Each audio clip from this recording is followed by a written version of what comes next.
하나님의 말씀 출애굽기 5장 3절과 4절 말씀입니다. 말씀 받들어 있습니다. 출애굽기 5장 3절과 4절 말씀입니다. 다 같이 함께 한 목소리로 봉독합니다. 그들이 이르되 히브리인의 하나님이 우리에게 나타나셨은즉 우리가 광야로 사흘기쯤 가서 우리 하나님 여호와께 제사를 드리려 하오니 가도록 허락하소서. 여호와께서 전염병이나 칼로 우리를 치실까 두려워하나이다. 애굽의 왕이 그들에게 이르되 요새와 아로나 너희가 어찌하여 백성의 노력을 쉬게 하려느냐. 가서 너희 노역이나 하라. 아멘. 네, 오늘 본문의 말씀을 통해서 이제 같이 은혜 나누는데 제목은 예배인가 노동인가가 제목입니다. 세상이 우리를 보는 눈과 하나님이 우리를 보시는 눈이 다릅니다. 세상은 사람들을 볼 때 어떻게 봅니까? 사람은 경제적 존재라고 생각을 해요. 그래서 뭔가 경제활동을 해야 되고요. 경제활동을 통해서 자신의 삶, 가족이나 또 이 사회에 기여를 해야 된다라고 이야기합니다. 그러나 하나님께서는 우리는 경제적 존재로 보기 이전에 하나님을 예배하는 예배적 존재로 하나님께서 우리를 보십니다. 그래서 하나님 앞에 우리는 경제활동이 우선이 아니라 하나님을 예배하는 예배가 우선이 되어집니다. 그래서 오늘 말씀에 보면 1절 말씀에도 어떤 말씀이 있습니까? 5장 1절 말씀에 보면 이런 말씀입니다. 그 후에 모세와 아론이 바로에게 가서 이르되 이스라엘 하나님 여호와께서 이렇게 말씀하시기를 내 백성을 보내라. 그리하면 그들이 광야에서 내 앞에 절기를 지킬 것이니라. 이렇게 말해요. 출애굽의 이유를 이야기하면서 하나님 앞에 절기를 지키는 거예요. 절기라는 것은 곧 하나님을 예배하는 것이고 하나님 앞에 예배자로 서는 것을 말하는 거잖아요. 그리고 오늘 본문의 말씀 3절에도 중반절에 어떤 말씀이 있습니까? 우리 하나님 여호와께 제사를 드리려 하오니 이렇게 말합니다.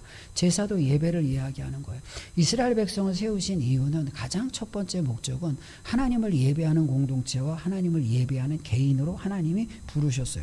그런데 세상은 이 이스라엘 백성들을 향해서 뭐라고 이야기합니까? 세상이 규정하는 이들의 정체성이 무엇이죠?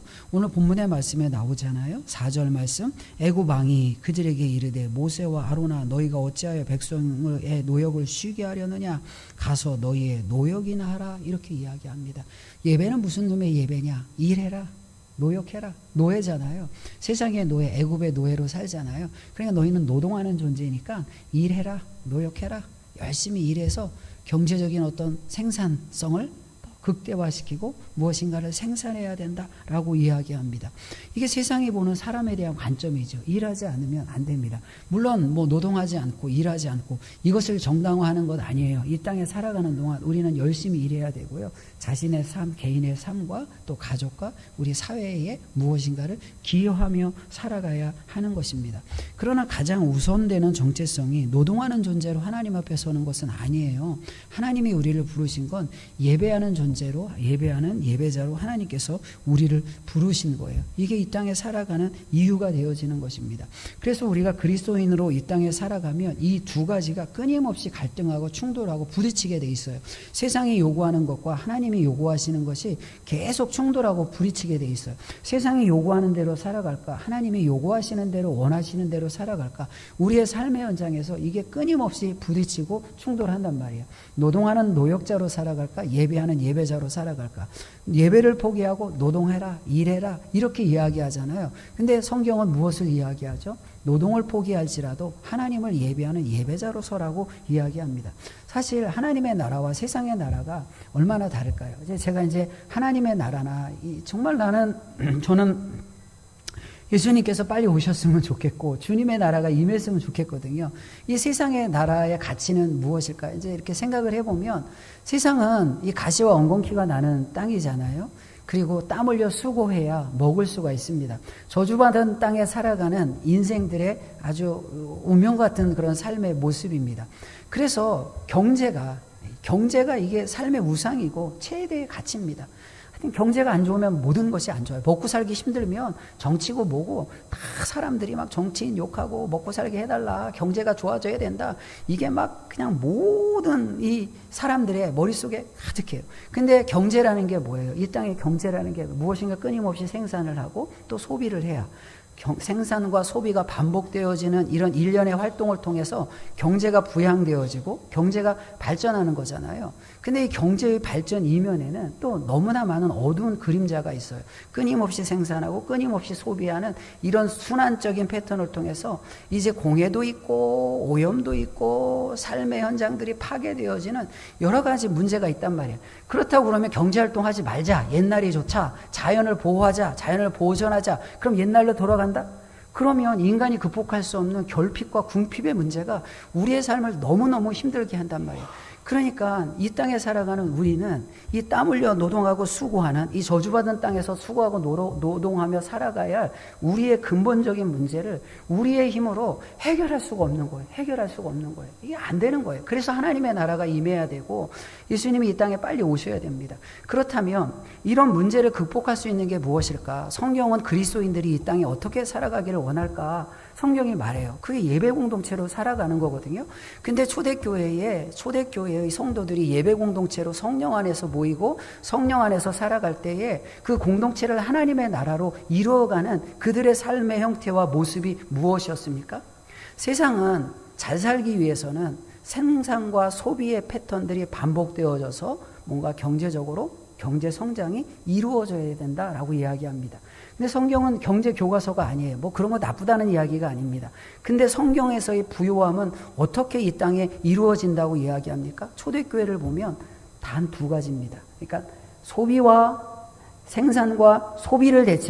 생산과 소비를 대체하여 이 땅의 진정한 부요함을 이루는 성경적 방식, 초대교회의 방식은 사랑과 나눔이에요. 초대교회는 사랑과 나눔. 그러니까 반대정신으로, 세상의 가치와는 반대정신으로 우리가 살아갈 때 교회 공동체 안에서 진정한 부요함이 있고 하나님의 나라의 풍성함을 누리는 거예요. 그게 오병이어의 기적도 마찬가지죠. 작은 것이지만 어린 아이의 손에 들렸던 거지만 그것을 하나님 앞에 드리는 그런 믿음의 고백을 통해서 수천 명의 사람들이 먹고 남는 하나님의 나라의 공동체를 보여주고 있는 거예요. 근데 우리는 이 땅에 살아가기 때문에 경제활동을 안 할 수도 없고 과거로 돌아가고 결핍과 궁핍의 상태 가운데 살아갈 수도 없는 거예요. 그래서 끊임없이 세상과 우리가 충돌합니다. 예배 공동체로서 예배자로 세워지면서 끊임없이 하나님을 예배하고 하나님의 나라를 이루기 원하는 우리는 세상과 갈등하며 충돌할 수밖에 없어요. 그러면 오늘 본문의 말씀에서 세상과 하나님의 이 예배의 공동체가 어떻게 충돌하고 있습니까? 말씀을 보세요. 이제 다 읽지는 않았지만 14절 말씀에 보면 이런 말씀이 있어요. 바로의 감독들이 자기들이 세운 바 이스라엘 자손의 기록원들을 때리며 이르되 너희가 어찌하여 어제와 오늘에 만드는 벽돌의 수요를 전과 같이 채우지 아니하였느냐? 우리 예배 드릴 거예요. 예배 공동체로 하나님이 부르셨어요. 이렇게 하니까 바로의 감독자들이 자기들이 세운 바, 바로의 감독자가 세운 거죠. 즉 바로가 세운 거예요. 바로가 세운 그 감독자들을 때리면서 왜 노동하지 않느냐? 왜 생산성이 떨어졌느냐? 이 말이에요. 왜 생산량이 떨어졌느냐? 그래서 벽돌의 수효를 전과 같이 채우지 아니하였느냐라고 이야기합니다. 이 생산성을 이야기하면서 예배를 방해하고 더 많이 생산해야 된다. 끊임없이 노동과 노예의 굴레에서 노예로 살아갈 것을 세상에 강요하는 거예요. 우리가 주님의 날에 와서 예배해야 되는데 예배 드리면 주일날 일 안 하면 주일날 일 안 하고 가게 문 닫고 그럼 생산성 떨어지지요. 수요를 맞출 수 없지요. 그럼 세상이 강요하겠지요. 감독자들이 강요하겠지요. 기록원들이 이야기하겠지요. 계산해봐. 지금 생산성이 떨어지고 수요가 떨어졌는데 이게 맞는 거야? 수지가 맞는 거야? 끊임없이 직간접적으로 우리의 심령 가운데 굉장한 부담이 있을 거란 말이에요. 근데 하나님은 우리를 노동하는 사람으로 부르지 않고 예배자로 부르셨어요. 노동의 가치를 두려워하고 하나님 앞에 나와 예배하는 거예요. 그렇지 못할 때 뭐라고 이야기합니까? 출애굽기 5장 17절 말씀이에요. 바로가 이르되 너희가 게으르도다. 그러므로 너희가 이르기를 우리가 가서 여호와께 제사를 드리자 하는도다. 제사를 드리자고 이야기하는 게 게으르기 때문에 그렇다는 거예요. 세상의 가치로 이들의 예배자의 자세를 판단하는 거예요. 게으르다. 예배 드리는 게 게으른 거예요? 근데 경제적 가치와 예배자의 가치를 보면 이건 기준이 다른 거예요. 근데 세속의 가치로 교회와 성도들을 이야기하면서 게으르다, 게으르다, 게으르다 이야기해요. 세속적 가치관으로 교회를 판단하고 교회를 이야기하는 거예요. 교회 생산성이 없죠. 교회가 무슨 생산성이 있어요. 이렇게 비효율적인 공동체가 세상에 어디 있어요. 교회가 뭘 생산을 합니까? 뭐 합니까? 예? 아무것도 사실은 효율적이지 않거든요. 그래서 우리는 늘 세속적 가치로 교회를 이야기하기를 원해요. 뭐 재정이 많아야 되고 돈이 많아야 되고. 근데 진짜 사랑과 나눔이 없으면 아무리 많아도 못 나누는 것이고요. 진짜 사랑과 나눔의 초대교회의 정신이 없으면 오병이어처럼 작은 것을 나눌 수가 있는 거예요. 근데 우리는 세속적 가치로 게으르다, 게으르다. 이 바로의 이야기입니다. 세상의 이야기입니다. 전능하신 만왕의 왕이신 하나님의 말씀이 아니라 세상의 권세를 잡은 바로의 이야기가 예배자를 향해서 게으르다 게으르다 이렇게 이야기합니다. 그리고 나서 이 기록원들이 막 바로의 말을 듣고 나서 모세한테 와서 따지거든요. 아론에게 와서 따지거든요. 그러니까 이 기록원들은 바로 왕이 세운 세상의 대변자이고 모세와 아론은 하나님께서 세우신 하나님의 대언자예요. 말씀의 대언자입니다. 그러니까 우리가 이 땅에서 살아갈 때 어떤 존재로 살아가냐, 노동자로 살아갈까, 예배자로 살아갈까, 끊임없는 갈등과 고민이 있고 끊임없는 충돌이 있습니다. 우리는 이 땅에 어떻게 살아가야 될까요? 어떻게 살아가야 될까요? 우리는 이 땅에 예배자로 서는 거예요. 예배의 가치는 하나님의 나라를 이루는 거예요. 하나님만이 이 공동체의 주인이십니다. 하나님이 모든 부요함의 근원이십니다. 그래서 그분을 예배하며 세상에 우리를 노동자로 규정할지라도 그 노동자라는 규정에서 자유함을 얻어 하나님을 예배합니다. 예배의 공동체로 생산과 소비의 패턴으로 살아가지 않고 사랑과 나눔의 패턴으로 영적인 패턴으로 살아가겠습니다라고 고백하며 살아가는 거예요. 그래서 우리가 사랑의 나눔도 하는 거고 사랑의 셈도 하는 거예요. 저는 그냥 이제 이건 제 개인적인 마음이고 솔직한 심정이고 그런데 그냥 이 땅의 교회들이 이 땅의 크리스찬 공동체들이 마치 초대교회처럼 이게 제도와 정치적인 이념으로 가능하지 않거든요. 절대 제대로 불가능합니다. 여러분 세상이 정의롭고 공의롭다고 하잖아요. 나눔을 이야기하면서 세상은 뭐 25만 원씩 다 나눠줘야 된다. 아니면 잘 사는 사람은 나눠주지 말고 못 사는 사람만 나눠줘야 된다. 뭐 별 이야기가 많습니다. 그러나 이게 좌던 우던 사실은 세상은 정의롭지가 않은 거예요. 25만 원씩 다 나눠주는 것도 어찌 보면 이거 그냥 이거 막 퍼주는 거야? 아니면 100만 원 이하의 사람들에게만 나눠주고 100만 원 이상 사람들에게 나눠주지 말자. 이렇게 하면 99만 원 받는 사람은 어떻게 해요? 99만 원 받아서 혜택을 더 많이 받는 사람과 100만 원 딱 받아갖고 혜택을 못 받는 사람은 어때요? 억울한 사람이 생기게 돼 있어요. 반드시 세상에서 말하는 공의와 정의는 100% 온전하지가 못해요. 어느 것도 어느 제도로 어떠한 이념으로 무엇인가 필요를 어떤 결핍과 구핍을 채우려고 해도 사실은 세상의 정치로는 100% 무엇인가 정의롭고 공의로운 것이 나올 수가 없어요. 하나님으로부터만 나오는 거예요, 사실. 그래서 하나님의 나라가 우리의 소망이거든요. 근데 이런 세상 가운데 진짜 우리의 제도와 이념과 어떤 세상에서 이야기하는 가치로서가 아니라 초대교회가 세워나갔던 교회처럼 완전히 성령에 취하고 성령에 미치고 예수에 미쳐서 그 성령 안에서 사랑과 나눔의 가치로 교회를 세워나간다면 이거 얼마나 좋겠어요. 그런 공동체를 세워나간다면 그래서 좀 우리 안에서 좀 사랑이 흘러가고 물질이 흘러가고 우리 안에 넉넉함이 흘러가고 부요함이 흘러간다면 우리의 생산성에 상관없이 생산성이 효율적으로 성과가 있어서 생산성에 상관없이 나눔이라는 천국의 가치로 교회와 그런 공동체는 저는 반드시 충분히 부유할 수 있다고 저는 생각을 해요. 그런 공동체가 됐으면 좋겠습니다. 이런 생산성의 논리로 게으르다.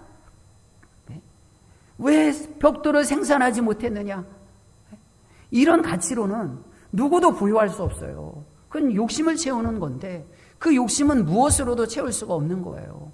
그러니 예배의 공동체는 무엇입니까? 예배의 공동체는 절기를 지키고 제사를 드리며 하나님만이 우리의 부요함의 근원이십니다 고백하며 하나님 앞에 나와 이 노동의 가치를 일주일에 한 번 주일만이라도 쉬면서 그 노동의 가치, 세상이 규정하는 삶의 방식들을 내려놓고 예배자로 부르신 하나님 앞에 우리의 삶을 드리며 하나님, 우리 안에 사랑이 흘러갑니다. 우리 안에 사랑으로 인한 진정한 나눔이 있습니다. 영의 나눔이 있고 말씀의 나눔이 있고 마음의 나눔이 있고 물질의 나눔이 있습니다. 이런 공동체로 교회가 세워질 때에 세상에 없는 하나님의 나라의 공동체는 전주화산교회에 임하는 것이고, 이것이 세상에 예수를 드러내는 예수의 진짜 전도자, 그러니까 예수님의 진짜 전도지가 되어져서 정말 예수님을 드러내며 살아가는 그런 교회가 되어지는 줄 믿습니다. 사랑하는 전주화산교회 성도 여러분, 이제 여러분들이 이 예배당 문을 나가 저 세상에 살 겁니다. 세상은 끊임없이 우리를 게으르다 말하고 노동자로, 노예로, 노동의 가치로 평가하며 그렇게 살라고 이야기할 것입니다. 그렇게 바로왕의 음성을 듣고 노동의 가치로 살아가는 것이 아니라 만왕의 왕이신 하나님의 음성을 듣고 예배자의 가치로 살아가며 그 예배자로서 주님 앞에 우리의 부의 근원은 하나님인 것을 고백하고 사랑하고 나누고 섬기고 아끼고 돕고 이런 다른, 세상과는 다른 삶의 모습으로 이 세상을 이겨내는 저와 여러분, 우리 모두 온전한 예배자로 서기를 축복하고 축원합니다. 하나님 감사합니다. 우리를 예배자로 불러주시니 감사합니다. 세상을 위해서 열심히 일하고 노예처럼 살아갈 때 내 손에 알량한 돈을 넣고 그렇게 부요함을 누리는 것이 아니라 만복의 근원 되신 하나님을 의지하며 주님을 예배하며 주님이 우리를 부요케 하심을 믿고 하나님의 나라의 부요함을 누리며 살아가게 하시니 감사합니다. 이것이 주님께서 우리를 예배자로 부르신 이유와 목적일 텐데, 우리가 온전히 주님을 예배하며 그 예배 공동체로서 하나님의 사랑과 하나님의 은혜를 나누며 정말 하나님의 부요함을 이 땅에 흘려보내고 내 삶이 주 안에서 부요함을 누리는 예배자의 삶으로, 예배의 가치로 날마다 승리할 수 있도록 주여 인도하여 주시옵소서. 이제 일주일에 이 세상의 삶을 주님께서 그렇게 인도하시고 지켜주심을 믿습니다. 가시와 엉겅퀴가 나는 땅이 아니라 정말 하나님의 축복과 무화과 나무의 열매와 포도나무의 열매를 누리는 축복의 삶이 되어질 줄 믿사오며 예수님의 이름으로 기도하옵나이다. 아멘.